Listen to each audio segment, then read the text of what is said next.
चलो स्टार्ट करते हैं फटाफट से। याद रखिएगा रिस्क हमने आइडेंटिफिकेशन, रिस्क एनालिसिस एंड देखिएगा हम लोग बात करने वाले हैं रिस्क असेसमेंट पे। उससे पहले एक इंपॉर्टेंट क्वेश्चन है लिखिएगा, क्योंकि हमारा रूल है ना, रिवाज है कि अब क्या करेंगे, हम हर एक प्रोबेबल क्वेश्चन को लिखेंगे टॉपिक से पहले और उस प्रोबेबल क्वेश्चन को याद रखिएगा, फिर हम डिस्कस करेंगे। वो हमारा टॉपिक हो गया। ऑलराइट, चलिए लिखिएगा, आप लोग भी फटाफट से लिख लीजिएगा। याद रखिएगा ये क्वेश्चन जो मैं बता रहा हूं ना, ये आपको आईसीएसई की वेबसाइट पे मिल जाएगा। ये प्रीवियस अटेम्प्ट्स के क्वेश्चंस हैं, हमें एक आइडिया मिल जाता है कि आईसीएसई किस तरह के क्वेश्चन पूछता है। लगातार आप लोगों को क्वेश्चन था, खासतौर से ऑनलाइन आप लोगों का स्टूडेंट्स का था, तो नोट कीजिएगा क्वेश्चन फटाफट से। अनटिल एंड अनलेस, स्पीड से लिखना, जल्दी जल्दी लिखना। Until and unless risk are properly managed, until and unless risks are properly managed, they may cause severe loss. They may cause severe, बेटा severe है, CVERE, loss to the business। अच्छा question है, याद रखना, इंपॉर्टेंट है, note कीजिएगा अच्छे से। In this context, discuss what steps you would like to take. In this context, discuss what steps you would like to take for proper management of the risk of your business. For the proper management of the, of course, मतलब देखा जाए तो यही जो 4 step हम लोग पढ़ते आ रहे हैं।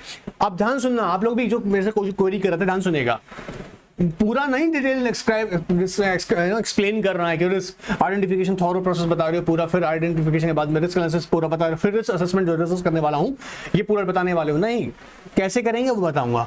अब क्या है, इस क्वेश्चन के अलावा ये भी क्वेश्चन आपसे डिस्कस हो सकता है जो कि रिस्क असेसमेंट पे भी स्पेसिफिक हो सकता है। तो अगर जो क्वेश्चन मैंने लिख पाया ये आता है तो आपको थोड़ा थोड़ा आपको आइडेंटिफिकेशन के बारे में बताना है, यूजली जो हमने डिस्कस किया, ठीक है, एनालिसिस के बारे में बताना है, असेसमेंट के बारे में बताना है, रिस्क असेसमेंट एंड हैंडलिंग, ठीक है, क्योंकि यूजुअली क्वेश्चन 5 मार्क्स से कम का नहीं होगा, तो एटलीस्ट आपको इतना तो बताना पड़ेगा। पॉइंट मत लिख के जाना, सिर्फ 4 पॉइंट लिख दिया, ठीक है। चलिए स्टार्ट करते हैं। रिस्क असेसमेंट बड़ा इंटरेस्टिंग टॉपिक है। रिस्क एनालिसिस अगर आपने आइडेंटिफाई कर लिया और आइडेंटिफाई करने के बाद में जब आपने इसको एनालिसिस किया, मतलब उसकी प्रोबेबिलिटी चेक कर ली, एंड आफ्टर दैट हम क्या करेंगे, असेसमेंट करेंगे। असेसमेंट का मतलब क्या है यहाँ पर ध्यान से समझिएगा, एक तरीके से सिंपल वर्ड में कहूँ, डायग्नोस। क्या कर रहे हैं हम लोग, डायग्नोस करना। हाँ, जैसे एक मान लीजिएगा आपको एग्जाम्पल समझा रहे हैं, ठीक है, ध्यान सुनेगा कि मान लीजिएगा एक इंसान को लगता है कि उसके बॉडी में ना वो फिट फील नहीं कर रहा, वो डॉक्टर के पास गया, डॉक्टर ने कहा ठीक है चलो आप डायग्नोस करते हैं, तो उसको कुछ टेस्ट लिखे। अब बॉडी में क्या प्रॉब्लम हो सकती है, ठीक है, थोड़ा थोड़ा सबका आगे पीछे रहता है, लेकिन जब रिपोर्ट आया तो डायग्नोस किया डॉक्टर ने। डायग्नोसिस करने के बाद में क्या पता लगा कि हीमोग्लोबिन का कमी है या ब्लड में इंफेक्शन है। तो अब ध्यान समझना, अब लगा कि ये जो ब्लड में इंफेक्शन है अभी बहुत कम है, लेकिन इसे टाइमली क्या कह सकते हैं, क्योर कर सकते हैं। तो असेसमेंट का मतलब यहां पर क्या है, हम यहां अब किसी बॉडी का नहीं करके किसका करेंगे, कॉर्पोरेट बॉडी का रिस्क असेसमेंट करेंगे। कॉर्पोरेट बॉडी का, ह्यूमन बॉडी का तो हमने बता दिया, अब क्या करेंगे, कॉर्पोरेट बॉडी का करेंगे। और कॉर्पोरेट बॉडी में हम क्या देखेंगे, रिस्क चेक करेंगे। ये 2 तरीके से हो सकता है, inherent risk and reducible risk. Inherent risk basically क्या है, हर ऑर्गेनाइजेशन में मिलेगा, जैसे फायर, डर है कि आपने कंपनी में जो स्टॉक है या कंपनी में जो भी आप जिस भी इन्वेंट्री को मेंटेन कर रहे हैं उसको आग लगने का डर है, ये इनहेरेंट रिस्क है। ये जो बिजनेस कर रहे हैं आप, यूजुअली मैंने फायर वर्ड क्यों यूज किया, क्योंकि ये हर बिजनेस में मिल जाएगा। तो आपने क्या करा, इसको क्या किया, प्रोटेक्शन के लिए आपने इंश्योरेंस लिया, मान लीजिएगा, ठीक है। अच्छा, अब आपने अपनी तरफ से तो इंश्योरेंस ले लिया, बट मान लीजिएगा उसके बाद ऐसा हुआ कि ऐसा कोई ओकेजन आया कि वो मिस हैपनिंग हो गया, और मिस हैपनिंग होने के बाद में आप इंश्योरेंस क्लेम कर रहे हैं अपना। अब जब इंश्योरेंस क्लेम कर रहे हैं तो मतलब आपने जब रिस्क इनहेरेंट था तो आपने क्या किया, उसको एज्यूम किया कि हाँ ये रिस्क है। फायर ये थोड़ा ना कि आपने पहले ही कर लिया, हाँ पक्का आग तो लगेगा ही लगेगा, नहीं, आपने क्या करा, एज्यूम किया। और एज्यूम करने के बाद में अब अगर वो आपने जो इंश्योरेंस लिया वो आपका काम नहीं कर पाया, खुद का ही डिफॉल्ट हो गया, ठीक है, वो सारी स्टेप बताता हूं अभी, है ना। तो क्या हो रहा है, आपने उसको रेस्पॉन्ड किया बट रेस्पॉन्ड करके फेल हो गए। फेल का मतलब यहाँ पे इंश्योरेंस ले तो लिया, बट इंश्योरेंस कंपनी की बताई गाइडलाइंस या क्लेम करने का जो तरीका था या कंडीशंस जो थी वो पूरी नहीं हो रही थी। अब कंडीशंस पूरी नहीं हुई तो यहाँ पर इनहेरेंट जो है, इनहेरेंट मतलब वो एग्जिस्ट कर रहा था। इनहेरेंट के अंदर क्या है, ध्यान से समझे ना, क्योंकि इसमें बहुत लोगों का अलग अलग डेफिनेशंस है। इवन यू नो व्हाट, अगर आप मैनेजमेंट वर्ल्ड में जाएंगे ना, कॉर्पोरेट वर्ल्ड में, हर एक ऑर्गेनाइजेशन इनहेरेंट रिस्क को और रिड्यूसिबल रिस्क को दोनों को बहुत अलग अलग डेफिनेशन डिफाइन करता है। बट अगर सिंपल वर्ड में कोशिश करें समझने की, इनहेरेंट बेसिकली रिस्क वो है जो हर एक प्रोजेक्ट में होगा ही होगा। अब वो किस तरीके का होगा, उसको रिस्पॉन्ड करना है या रिस्पॉन्ड नहीं करना है। रिस्पॉन्ड करना अगर बहुत कॉस्टली है, बस सुना रहा है, रिस्पॉन्ड करना बहुत कॉस्टली। मान लीजिएगा इंश्योरेंस लेना ही इतना महंगा पड़ रहा है, उसका प्रीमियम पे करना पड़ता है ना, इंश्योरेंस थोड़ा फ्री में मिल जाएगा। तो इंश्योरेंस अगर ले लिया, उसका प्रीमियम पे करना ही इतना महंगा है कि उस रिस्क को अवॉइड ही करना बेटर होगा। बात पकड़ में आ रहा है, समझते देखो आप, थोड़ा थोड़ा समझते हैं। मैं इसको पहले आपको लैंग्वेज से समझाता हूँ थोड़ा सा। आइए मॉड्यूल में आइएगा, हमारे रिवाज है मॉड्यूल से ही पढ़ेंगे, याद रखिएगा मॉड्यूल से देखेंगे। आइए देखिए, कहता है risk assessment is the way in which enterprises get a handle on how significant each risk is to the achievement of their overall goals.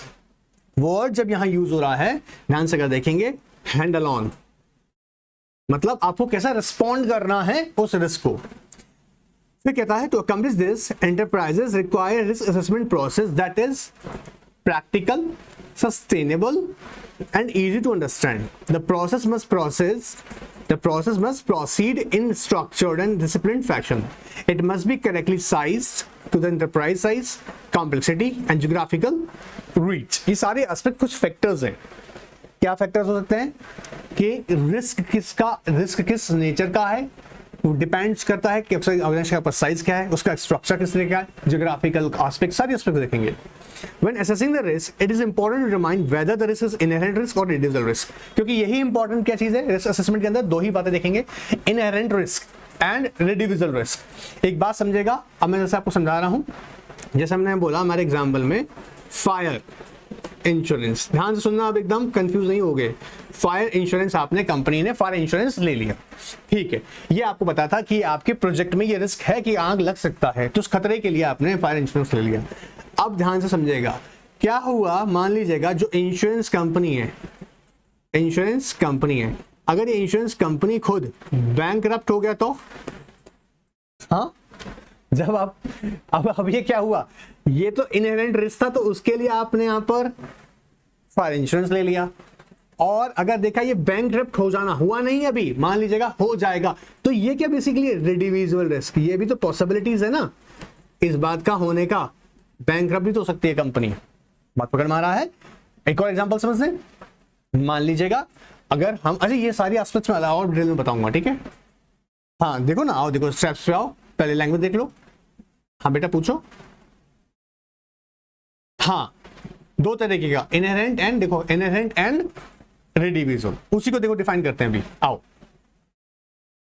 देखो यहां पे देखो, inherent risk is the risk to an entity in the absence of any action or prevention management might take to alter either the risk, likelihood or impact. मतलब likelihood मतलब क्या कह रहा है, probability, क्या कह रहा है, to alter either the risk, probability या उसका impact होना, अल्टर करना। इनहेरेंट रिस्क है वो आपके प्रोजेक्ट के, मान लीजिए आप कोई प्रोजेक्ट कर रहे हैं, आप आपकी टेक्नोलॉजी कंपनी में आपके प्रोडक्ट के लिए यूज कर रहे हैं, अब अगर बहुत ही रैपिडली चेंजेस आ रहे हैं, रैपिड समझना, तेजी से बदलाव आ रहा है टेक्नोलॉजी में, तो उसको रेस्पॉन्ड करना बड़ा डिफिकल्ट हो जाएगा। अब इसके लिए टेक्नोलॉजी आप क्या कर सकते हैं, या तो आप नया टेक्नोलॉजी में भी हाथ नहीं डालेंगे, क्योंकि आपको पता है कि मार्केट में कस्टमर का टेस्ट कैसा है, नई टेक्नोलॉजी को लेके बहुत दीवाना हो रहा है, वो बहुत जल्दी स्विच कर रहा है, तो आपको, आप चाहें तो उसको अवॉइड भी कर सकते हैं, जो कि मैं आगे बताऊंगा अभी। लेकिन अगर आपको लगता है कि नहीं मुझे ऐसा करना होगा, तो इनहेरेंट रिस्क है चेंज ऑफ टेक्नोलॉजी, तो आप नई टेक्नोलॉजी भी पे काम करेंगे। तो इनहेरेंट रिस्क को आप रिस्पॉन्ड कर रहे हैं, पर आगे क्या कह रहा है, reducible risk is the risk remaining after the management response to the risk. मतलब जैसे हमने हमारे क्वेश्चन में देखा, ध्यान सुनना, फायर इंश्योरेंस तो आपने लिया क्योंकि आपके बिजनेस में फायर जो था से डैमेज होना कहीं ना कहीं इनहेरेंट है, ठीक है, तो इनहेरेंट रिस्क था, इसलिए आपने फायर इंश्योरेंस ले लिया। लेकिन फायर इंश्योरेंस ले लिया, लेकिन अभी भी एक रिस्क बना हुआ है कि अगर इंश्योरेंस कंपनी खुद बैंकरप्ट हो गया तो क्या होगा, वो हो गया हमारा रिड्यूसिबल रिस्क। पकड़ में आ गया। चलिए, रट्टा नहीं मारना है बच्चे रट्टा नहीं मारना है, लैंग्वेज तुम्हें पकड़ में आ जाएगा, आई गारंटीड, लेकिन कॉन्सेप्ट पकड़ में आना चाहिए। अब बहुत प्रॉब्लम क्या है, मैं खूब कॉपीज देख रहा हूँ दोनों ना, कॉपीज में क्या हो रहा है, रटा हुआ आंसर है, और रटा हुआ आंसर गलती क्या करते हैं, छोटे छोटे वर्ड भी पकड़ में नहीं पाते हैं। थोड़ा सा ट्रिकी बना क्वेश्चन, फंस जाते हो। क्यों, तुम नहीं फंसते हो? हाँ चलो आ जाओ। Some entities interpreted, अब कुछ एंटिटीज क्या कहती हैं, internet risk to be a level of assuming responses currently in a place fail. बात समझना, internet risk to be a level of risk assuming responses currently in a place fail and reducible risk to be the risk of assuming existing response operate according to design। अब और आगे चलेंगे, बोला और meaning निकल जाएंगे। Some other entities interpreted inherent risk to be the current level of risk assuming existing responses operate। ये बेटा जो responses है ना, जैसे समझो, इसका क्लैरिटी देता हूं। ये कहते हैं ना रिस्क assuming existing responses, जैसे हमको किस बात का डर था, कंपनी में फायर लग सकता है, तो रेस्पॉन्स क्या हुआ, ऑब्टेन फायर इंश्योरेंस पॉलिसी। आपने रिस्पॉन्ड किया उसको फायर इंश्योरेंस पॉलिसी लेके। According to design reduce risk to be the estimated risk after responses. अब क्या हुआ, फायर इंश्योरेंस पॉलिसी लेने के बाद भी तो डर है। डर क्या है, जैसे मैंने कहा इंश्योरेंस कंपनी बैंकरप्ट हो गया तो क्या होगा, तो ये क्या हो गया, reducible risk. Under the consideration are put into place. The first approach is focused more on the controls effectiveness, क्योंकि इंश्योरेंस फायर इंश्योरेंस लेके आपने क्या किया, उसको कंट्रोल किया, and the control effectiveness of the current environment. And the second approach on evaluating risk response options। और फिर ये कह रहा है जो आपने इंश्योरेंस पॉलिसी लिया है, रिड्यूसल रिस्क में पता लगता है आपको, जो आपने पॉलिसी इंश्योरेंस पॉलिसी लिया है, कौन सा, फायर इंश्योरेंस पॉलिसी, उसके बाद भी क्या रिस्क रहता है। तो इसलिए बोल रहा है evaluating the risk response, risk response को ही इवैल्यूएट करना, जो आपने मेजर्स, जो आपने तरीके अपनाए हैं रिस्क को कंट्रोल करने के, उन तरीकों को ही इवैल्यूएट करना।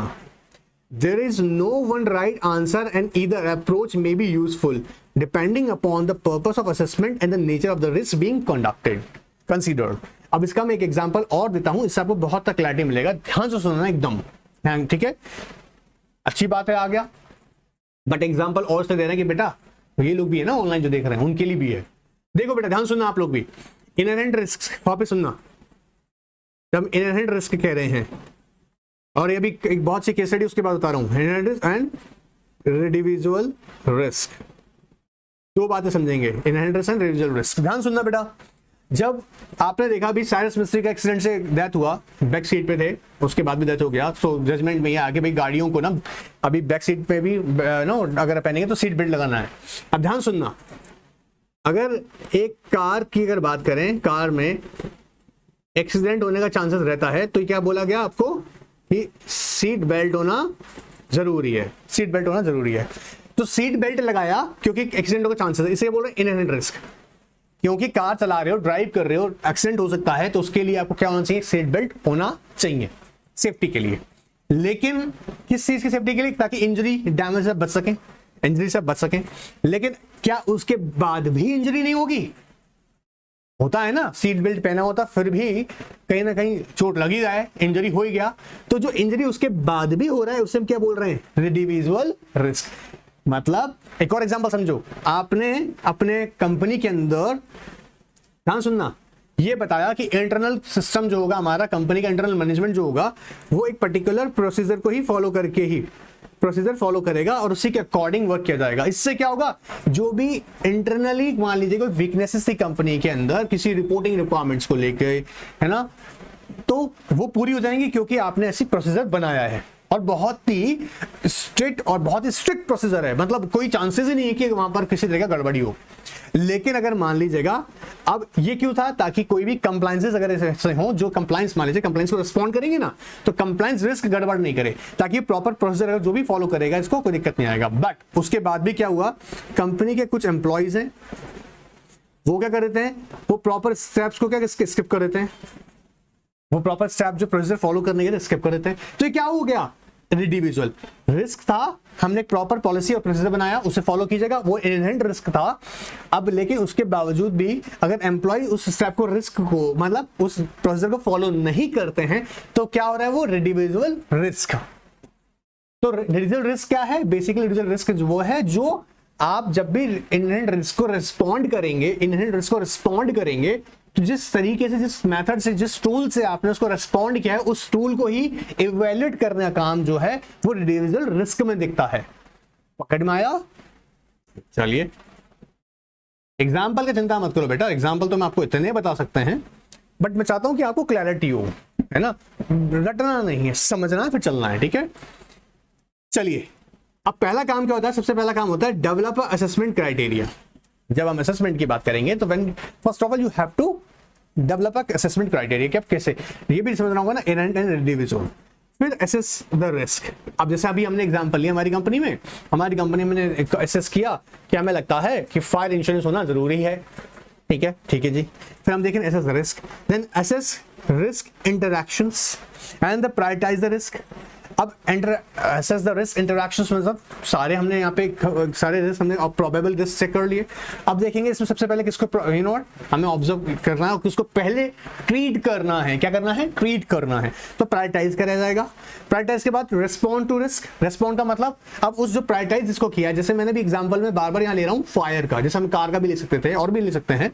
अब मान लीजिए मुझे लगता है कंपनी के अंदर जो हम बात कर रहे हैं यहाँ पर किस चीज को लेके असेस करने के बाद में कि कंपनी ने देखा कि हाँ भाई हमें फायर इंश्योरेंस लेना चाहिए। तो फायर इंश्योरेंस का मतलब क्या हुआ यहाँ पर? Respond to risk. आपने एक फायर इंश्योरेंस पॉलिसी ले लिया। And then effective and sustainable risk assessment process, ये चलता रहेगा पूरा। क्लियर एकदम? चलिए अब देखिएगा, सबसे पहला हमने काम करना है, सबको ये डिटेल में डिस्कस करूंगा। Develop what? Assessment criteria.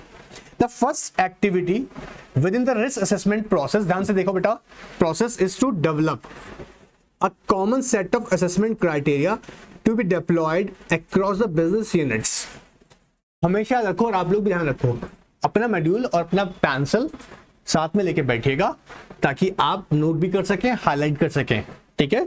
आपको उतना ज्यादा बुक से जितना फैमिलियर हो गया ना, उतना ज्यादा अच्छा रहेगा आपके लिए, और आपको खुद को लगेगा कि हाँ मैं अच्छे से पढ़ी हूँ या पढ़ा हूँ। ऑलराइट, आइए। Deployed across the business unit, corporate functions and large capital projects। सबसे पहले असेसमेंट क्राइटेरिया हम क्या फाइंड आउट कर लेंगे कि रिस्क जो कह रहे हैं ना, criteria to be deployed across the business units, corporate functions, large capital projects. Risk and opportunities are typically assessed in terms of the impact and livelihood. Many enterprises recognize the utility of evaluating risk along with the additional dimensions such as vulnerability and speed of onset। तो यहां हमको क्या करना है assessment criteria के अंदर? या तो बिजनेस यूनिट के हिसाब से, या फिर कॉर्पोरेट फंक्शंस, या उसके कैपिटल प्रोजेक्ट को कंसीडर करने के अकॉर्डिंग हम लोग यहाँ पे डिसाइड करेंगे क्या पहला हमारा क्या क्राइटेरिया डिसाइड होगा रिस्क असेसमेंट के लिए। तो डेवलप व्हाट? Assessment criteria. फिर कहता है assess the risk। Assessing risk consists of assigning values to each risk and opportunity using the defined criteria। क्या करना है? Assigning the value मतलब अब हमको ये देखना है कि किस रिस्क को हमें किस तरह से रिस्पॉन्ड करना होगा। उसके लिए हमें देखना होगा कि वैल्यू का मतलब यहाँ पे किस सम में हो रहा है कि पहले इसको रिस्पॉन्ड करना जरूरी है।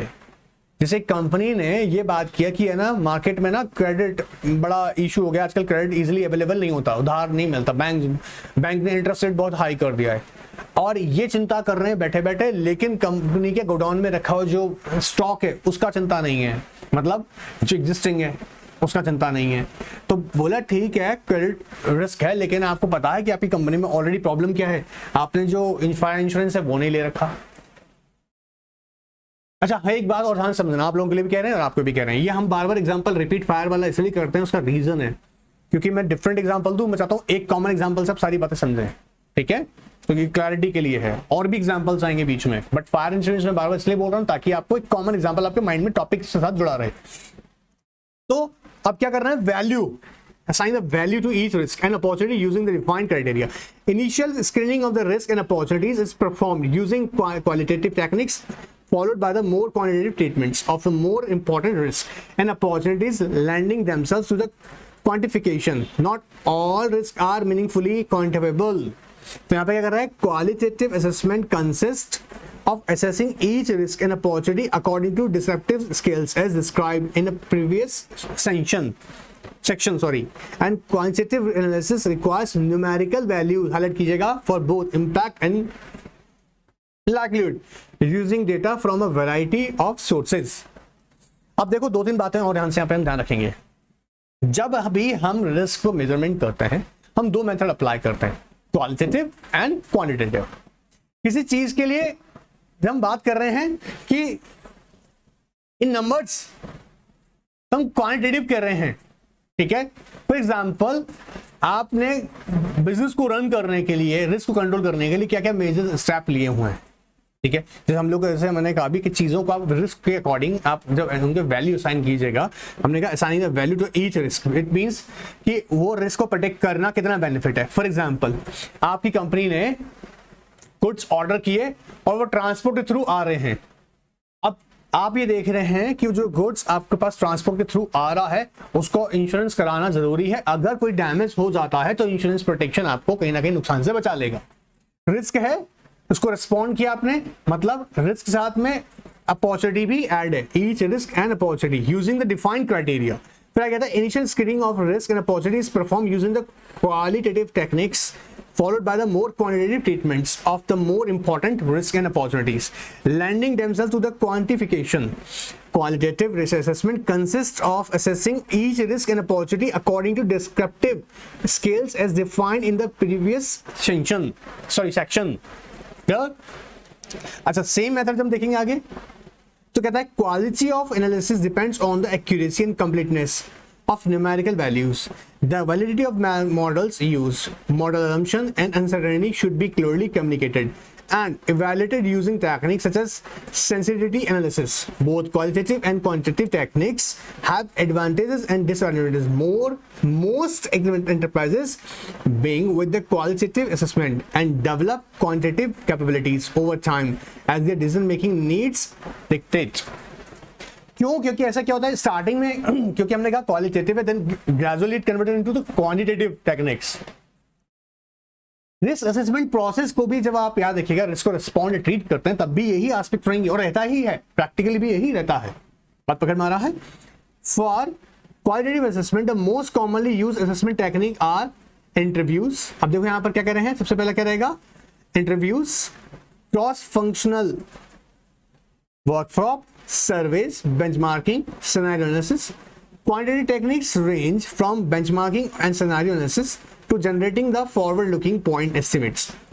Deterministic models, then to generating a forward-looking distributions.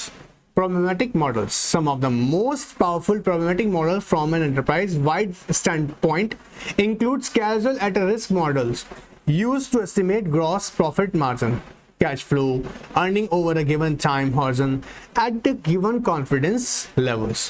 So एक चीज यहां याद रखिएगा, जब भी हम एसेस करेंगे रिस्क को तो हम दो मेथड्स को यहां पे हमेशा याद रखेंगे, क्वालिटेटिव एंड क्वांटिटेटिव। दो बातें यहां पर याद रखिएगा रहेंगी, qualitative and quantitative.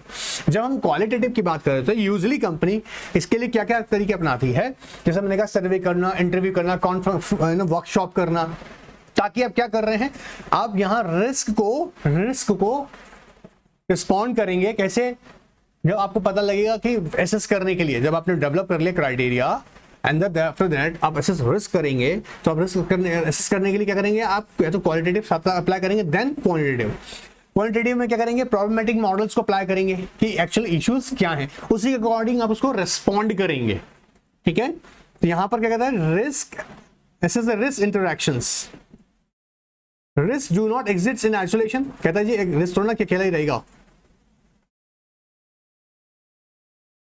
Enterprises have come to recognize the importance of managing risk interactions. Even seemingly insignificant risks are on their own have the potential, as they interact with other events and conditions, to cause great damage or create significant opportunities. Therefore, enterprises are gravitating toward an integrated and holistic view risk using techniques such as risk interaction matrix, tie diagrams, aggregated probability distributions.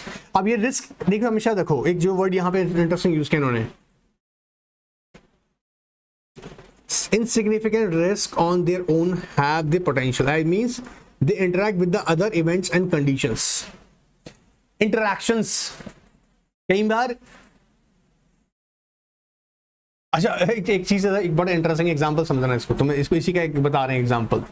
मान लीजिएगा business loan ले लिया आपने, ठीक है।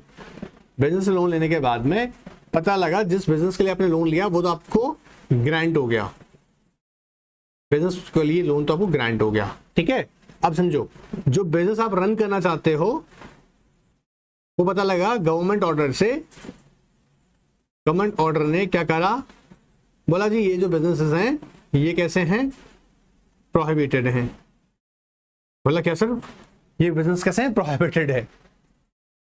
पकड़ में आ रहा है। इवेंट हुआ, लोन मिला और लेटर ऑन क्या हुआ, वो आपको बोला ये बिजनेसेस प्रोहिबिटेड है।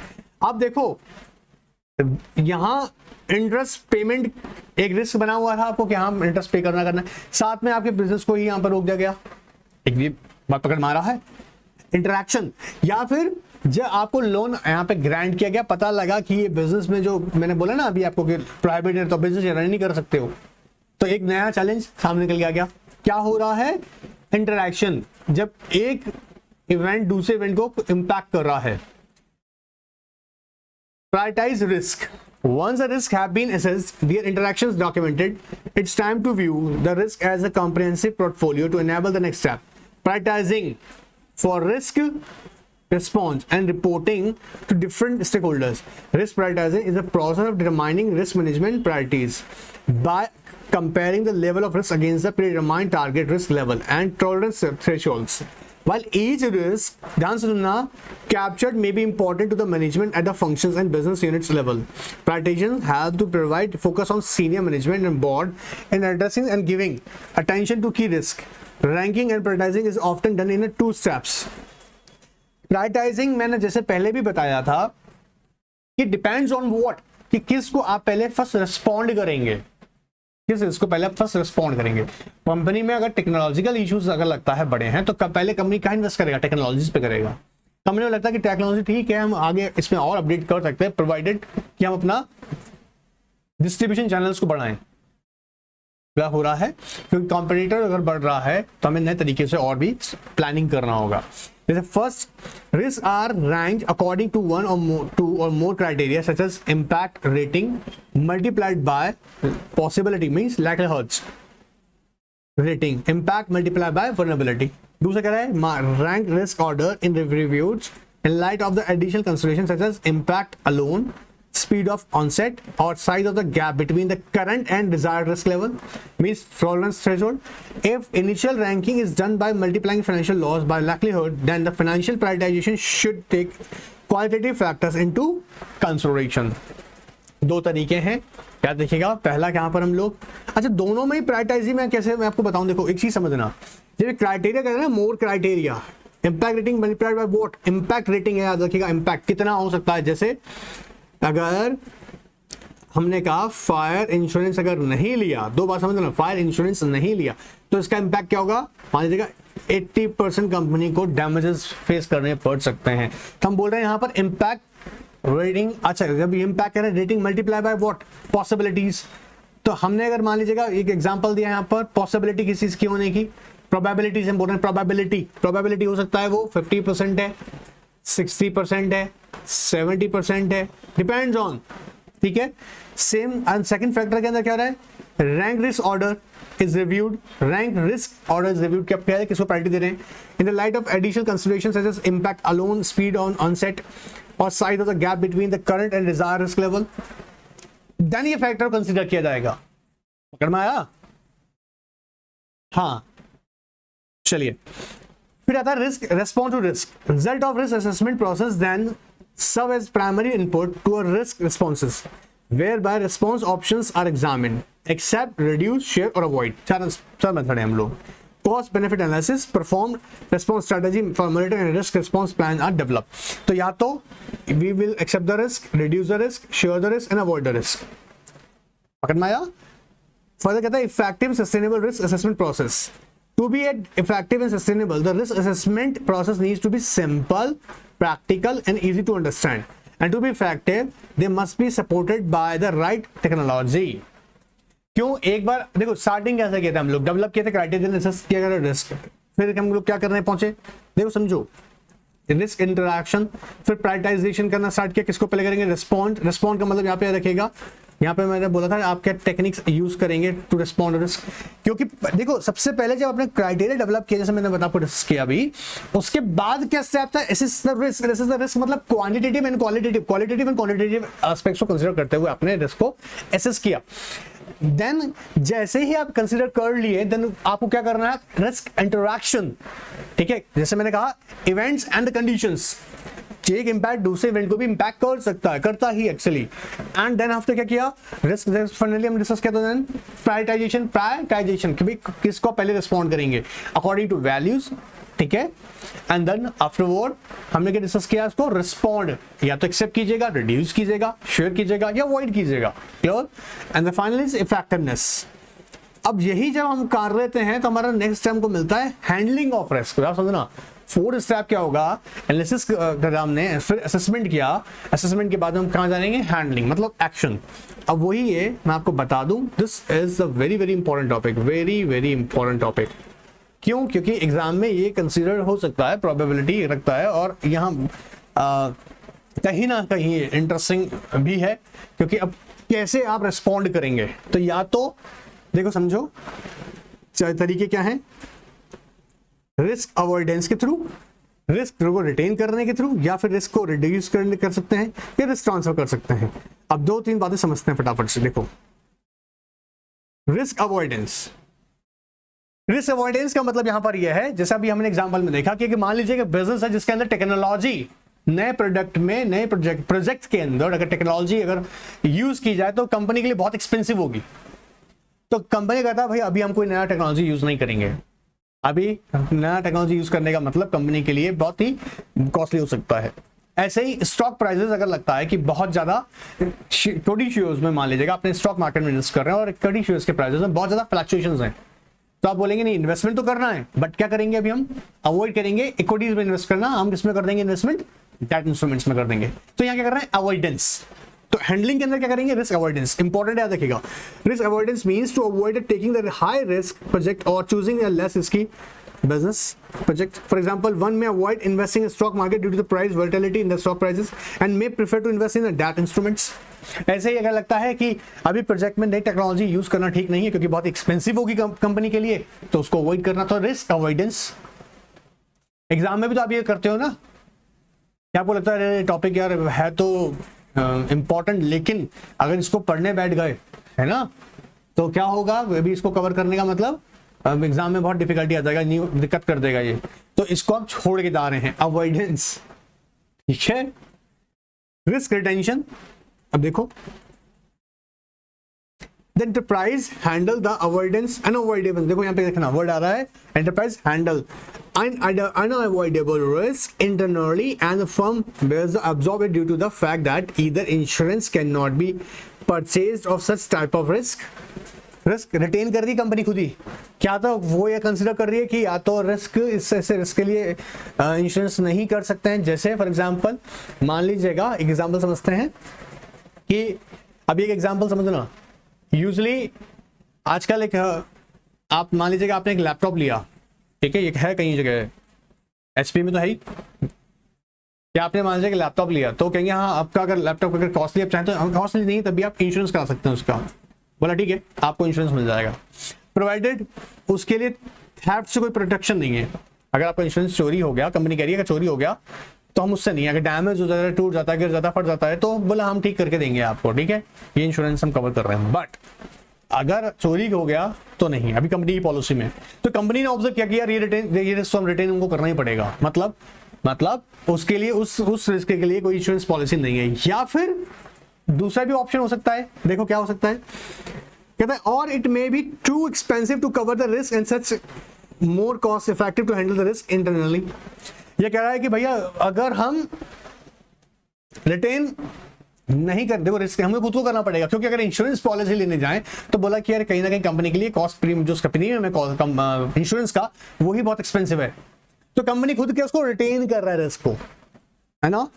देखो जैसे usually retain risk occur with the greater frequency but have a lower severity. Insurance deductible is common example of a risk retention to save money. Since deductible is limited risk that can save money in on insurance premium for large benefits. There are two types of retention method for intended losses. पहला है active and passive. Active का मतलब देखो, where risk is retained as a part of deliberated management strategy, मतलब जो कि specially management strategy का ही part है। After conscious evaluation of possible loss and causes. अब जैसे मैंने भी कहा कि लैपटॉप पे इंश्योरेंस मिलेगा जी, मिल जाएगा, लेकिन थेफ्ट इंश्योरेंस नहीं कवर कर रही है कंपनी, मान लीजिएगा, और मैंने कहा ना कर रही है कई केसेस में ऐसा है, तो अगर वो थेफ्ट इंश्योरेंस आपको नहीं दे रही है आपके प्रोडक्ट पर, बस पकड़ में आ रहा है, नहीं दे रही है, तो कंपनी कहेगा भाई ठीक है, इसे हमें एक्सेप्ट करना पड़ेगा, क्योंकि कंपनी कॉन्शियसली जानती है रिस्क है। पैसिव में क्या होगा, पैसिव में कंपनी इस चीज को लेकर नहीं जानती है, देखो कि रिस्क क्या इन्वॉल्व हो रहा है। Whether risk retention occurred through the negligence, this type of retaining risk is unknown or because the risk taker either does not know the risk or consider it lesser than it actually हो। अब मान लीजिएगा आपने theft insurance के लिए कोई नहीं लिया क्योंकि मिला ही नहीं आपको, कंपनी ने एक्सप्रेसली कहती है ठीक है नहीं है, कंपनी इंश्योरेंस कंपनी का भी हम थेफ्ट को लेकर कवर नहीं कर रहे हैं। समझना ध्यान से उस बात को कि हम लैपटॉप आपके जो कंपनी में यूज करने वाले हैं, आपके लिए पर्सनल यूज में भी आप जो लैपटॉप ले रहे हैं उसको थेफ्ट से हम कवर नहीं करेगा इंश्योरेंस पॉलिसी। तो आपने कहा ठीक है, अब आपने उसको क्या करना समझा, आपने उसको बहुत सीरियसली नहीं लिया, तो अब भी ये क्या हो गया, पैसिव हो गया। जब अगर ध्यान से देखें, एक्टिव यहाँ पर रिस्क रिटेंशन का मतलब होता है जब कंपनी उस रिस्क को जानता है और उसके बाद भी वो रिस्क बेयर करेगा। और दूसरे केस में क्या है, पैसिव में, जब कंपनी नहीं जानता है या जानता है बट उसको लाइटली ट्रीट कर रहा है, तो उसे बोल रहे पैसिव रिस्क रिटेंशन, रिटेन करना, खुद ही उसे बेयर करेगा। ठीक है, अब आता है risk reduction. Risk reduction in many ways physical risk reduction or loss prevention as it often called is the best way of dealing with any situation. Usually is it possible to take steps। अच्छा एक बात मैं आपको interesting बताऊं, देखो ध्यान सुनना, मैं जो पॉइंट्स बता रहा हूं ना आपको, ये सारे आप खुद देखना, चाहे वो हैंडलिंग के रिस्क अवॉइडेंस हो, रिटेंशन हो, डिडक्शन हो, ट्रांसफर हो, ये सब के सब एस्पेक्ट जो है ना रेडिविजुअल रिस्क से ही निकल के आ रही हैं। तुम ध्यान से देखना, तुम ऑब्जर्व करके देखो, पहला जो हम कवर कर रहे हैं रिस्क रिटेन कर रहे हैं, उसके बाद अगर जैसे आप रिडक्शन की बात करते हैं, देखो चलो आप in many ways physical risk reduction जैसे लॉस प्रिवेंशन और often called, it is the best way of dealing with any risk situation and usually it is possible to take steps to reduce the probability of loss. The ideal time of risk reduction measures is the planning stage of any new projects when considerable improvement can be achieved a little or no extra cost. Cautionary notes regarding the risk reduction is that as far as possible expenditure should be related to the potential future savings in losses and other risk costs. In other words, risk prevention generally should be evaluated in the same way as other investment projects. बात पकड़ में आ रहा है? तो reduction में जब हम जा रहे हैं, पूछो पूछो पूछो पूछो पूछो,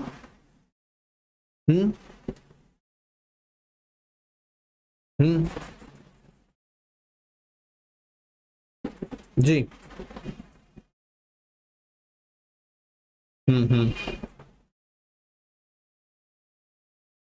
नहीं भेजा कहाँ आपने, नहीं आ रहा, नहीं आया।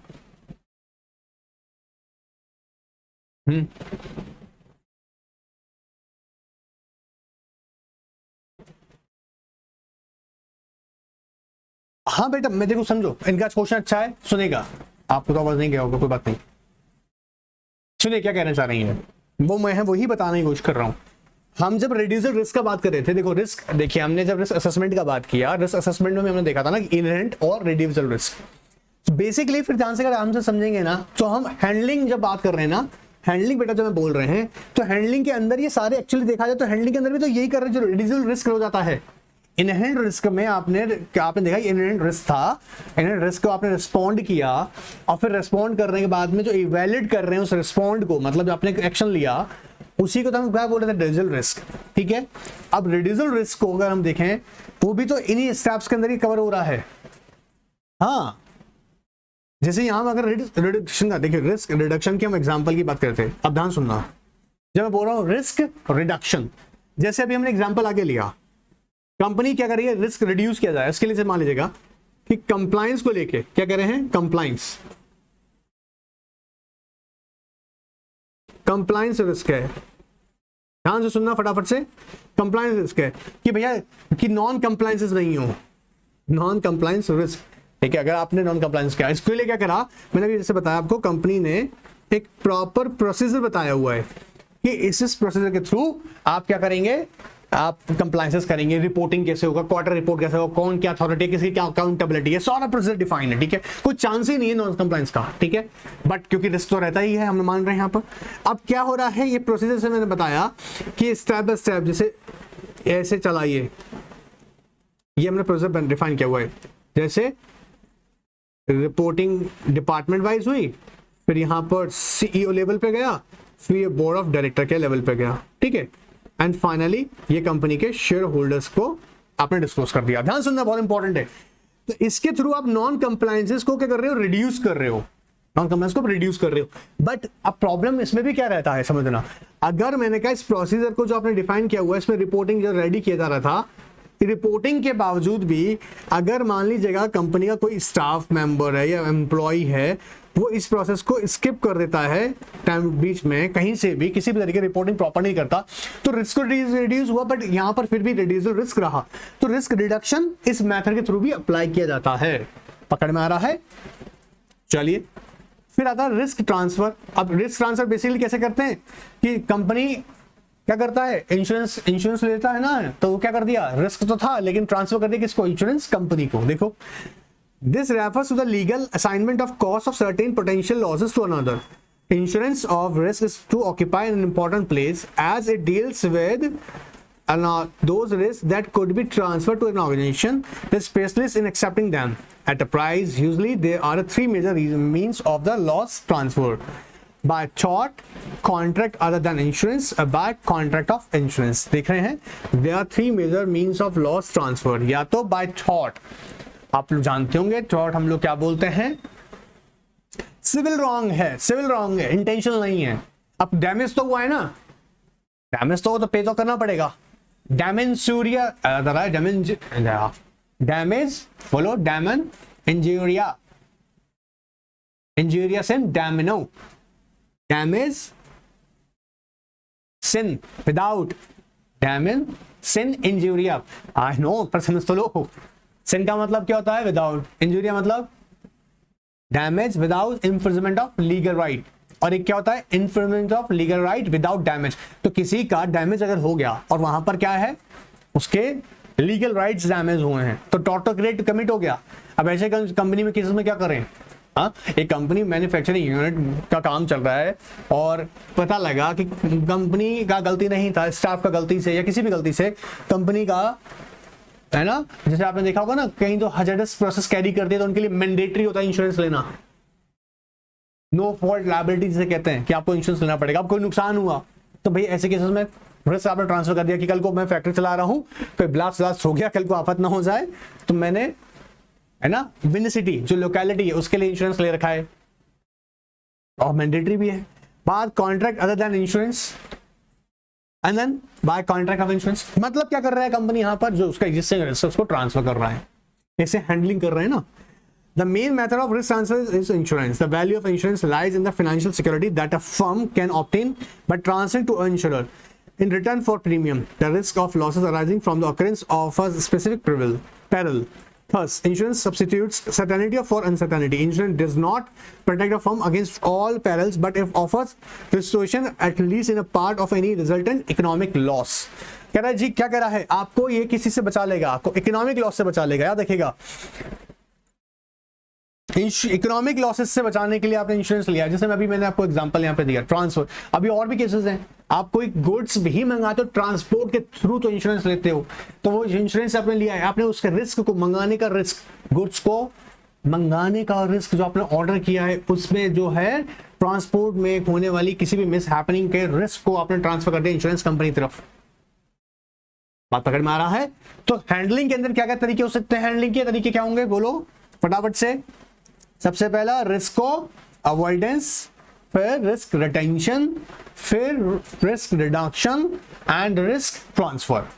एग्जाम के लिए एक क्वेश्चन है 4 मार्क्स का, ये भी प्रोबेबल है, इसे छोड़ के नहीं जाना है, ठीक है। अब हम जाएंगे नेक्स्ट पे, रिस्क हमारी मिटिगेशन स्ट्रैटेजी, जो नेक्स्ट सेशन में करेंगे। ऑलराइट, चलिए नेक्स्ट टॉपिक स्टार्ट करेंगे।